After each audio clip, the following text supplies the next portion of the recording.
When I started writing my SOP, I did take a lot of feedback from Raghavendra in order to understand. And when we were having this discussion of writing an SOP, he suggested me that I write I draft a little of my own, wherein whatever I want to put, I should just write it. We need There are two, three major points which has to be mentioned in the SOP in a way wherein you are able to convince the government and the immigration system over there. So yeah, those were few points which I did not know about and which Raghavendra mentioned. I have seen like I was in contact with few other students whom I got to know from Facebook, and they were really struggling very hard to, understand what they actually have to write in SOP and what not. Hi everyone, this is Mukta Nagre over here, and I'm the business head at Visa Services. And today with us we have Pallavi Vatsa, who is one of our students who has completed her entire application process, visa process, post-arrival process with us. To be honest, a long time back, she recently completed her MBA in Canada, and today she's here to discuss how Visa has been an anchor for her journey throughout. So let's hear it from Pallavi itself. Hi Pallavi, welcome to the session. Hi Mukta. First of all, I would like to thank you for having me on this podium where I can actually share my experience, and I'm sure it's going to help the other students who are in the process of applying through your agencies or going to Canada. So yeah, I am in Vancouver right now. I came here to pursue my master's MBA. I completed that from University Canada West. And yeah, the good part is that I finally completed. I got my completion letter, so now I'm in the process of applying for my work permit, and I hope I get that soon.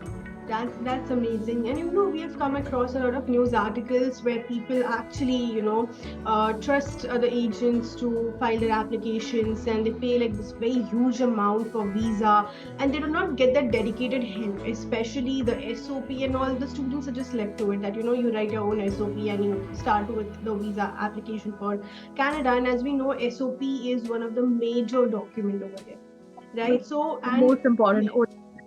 Absolutely, absolutely. So, how would you reflect on the help that was provided, especially in that aspect?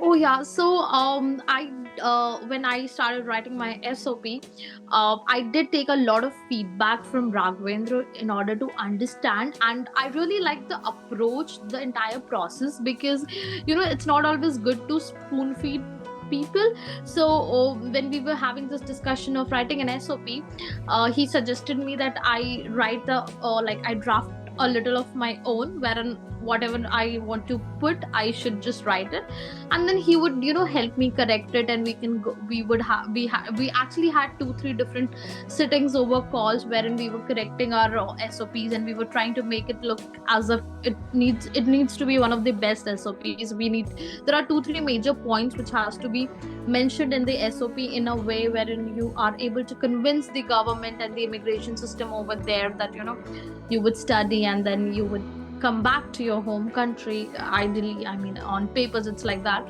So yeah, those were few points which I did not know about and which Raghavendra mentioned, and I think he helped me a lot, and we both sat together to do this revision of entire SOP before we finally submitted it. So that was of really great help, and I was able to understand that how it needs to be framed and what should be the order of it, how should it look like.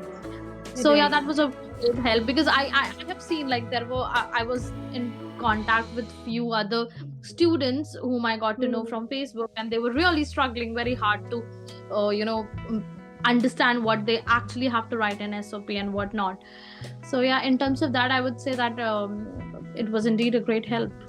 Absolutely, absolutely. And here the experience that the person gets to the table matters a lot. Like how many people have gone under them with this process of visa application. And Raghavendra, being an RCIC, immigration consultant, gets a whole new perspective to the way he helps students with the SOP, and the way he knows the immigration process in and out, like what you're supposed to present, how you're supposed to present, and how your SOP is supposed to go there with respect to the sections, the grammar, and everything. And I hope you had the same experience.